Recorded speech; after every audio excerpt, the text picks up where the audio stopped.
না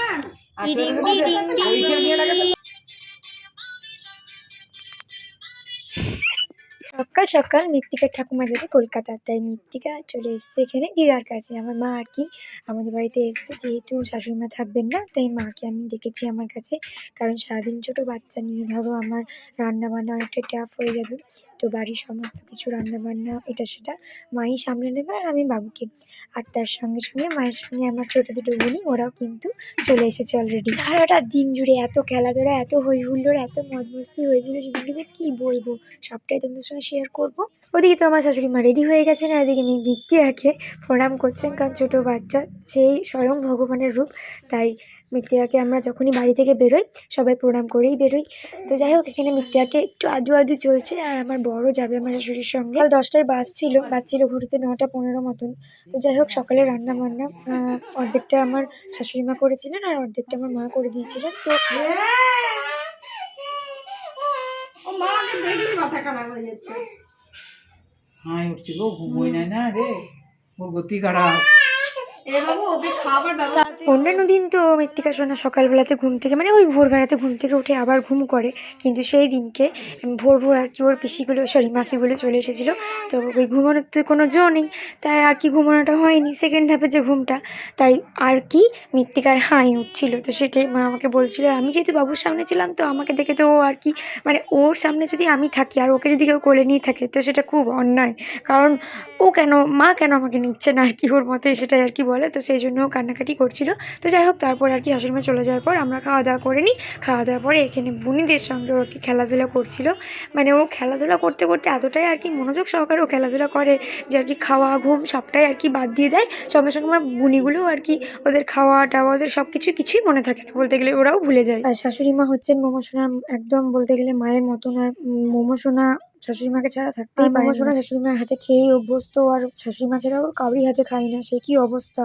মানে সবসময় আমরা যে কোনো কিছু অ্যাক্টিভিটি করছি ভাবছে যে শাশুড়িমা আছেন, মানে উঠতে বললে ওঠেও না, এক জায়গায় বসে থাকে, খায় না দেয় না, সারাদিন কি গেছে। যাই হোক, সেটারও কিছু ভিডিও করেছি, তোমাদেরকে আমি শেয়ার করব, দেখবে। সত্যিই তাই, বলে না যে আমাদের পোষ্যরা কিন্তু আমাদের বাচ্চার মতো, আর সত্যি তারা প্রভুভক্তই হয়। এই এক ধাপের খেলা হচ্ছে, আবার খেয়ে দিয়ে আর এক ধাপের খেলা আছে, সেটাও তোমাদের কিন্তু দেখাবো, কিন্তু সবটা জুড়ে যদি দেখাতে চাই দেখে তোমরা শেষ করতে পারবে না। তাই আমি অর্ধেক আজকে তোমাদেরকে দেখাচ্ছি, অর্ধেক কালকে দেখাবো।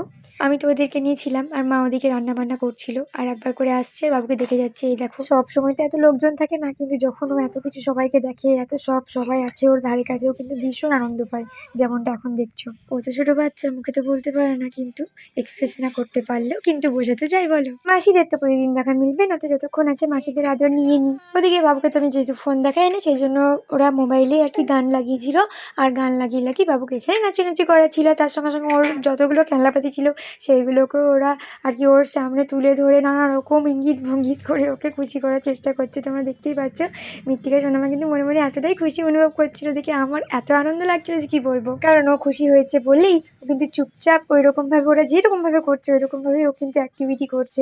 আর ও যদি বিরক্তি লাগতো ও কিন্তু কান্নাকাটি করতো, কিন্তু না, ও খুব এনজয় করছিল। ও এত খেলাধুলা করছিল যে চুলগুলো এদিক সেদিক হয়ে যাচ্ছিল, তাই মাসি ওর যত্নের জন্য ওর চিরুনিটা বের করে চুলটা আঁচড়ে দিচ্ছিল, আর এদিকে ফড়িং বাবুর বিয়ে গান লাগাইছে আর নাচু হচ্ছিল, ডান্সি।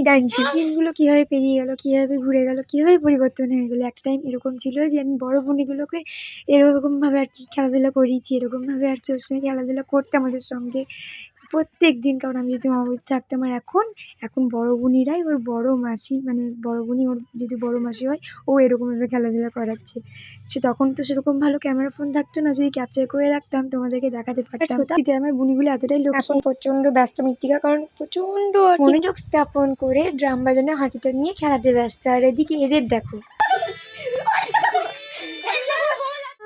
মৃত্তিকা সোনাকে প্রথমবারটা বড় মাছি মাথাতে রাবার ব্যান্ড বেঁধে দিয়েছে, কেমন লাগছে? সুন্দর মৃত্তিকা, কি সুন্দর লাগছে সোনামাকে।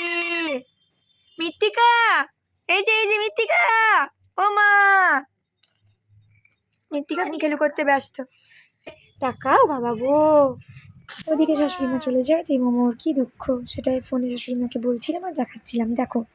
দেখো ও ভাবছে এখনও তুমি আসবে নি পুজো করবে এখানে, ওই জন্য আমরা ওখানে খেলছি। বড় বুনি বলছে মোমো কোথায়, দেখি তো কোনো জায়গা খুঁজে পেলাম না, দেখছি এখানে বসে আছে ঘাপটি মেরে। ভাবছি হয়তো তুমি আসবে, নিয়ে পুজো করবে। চরে আসবে না যে পুজো করতে, কলকাতা চলে গেছে তো। চ হয় দে, ভাবছি পুজো করতে আসবে। তাহলে চ, হাই চ চ, অন্যগুলো খেলবে, চ চলে এসো, চলো চলো।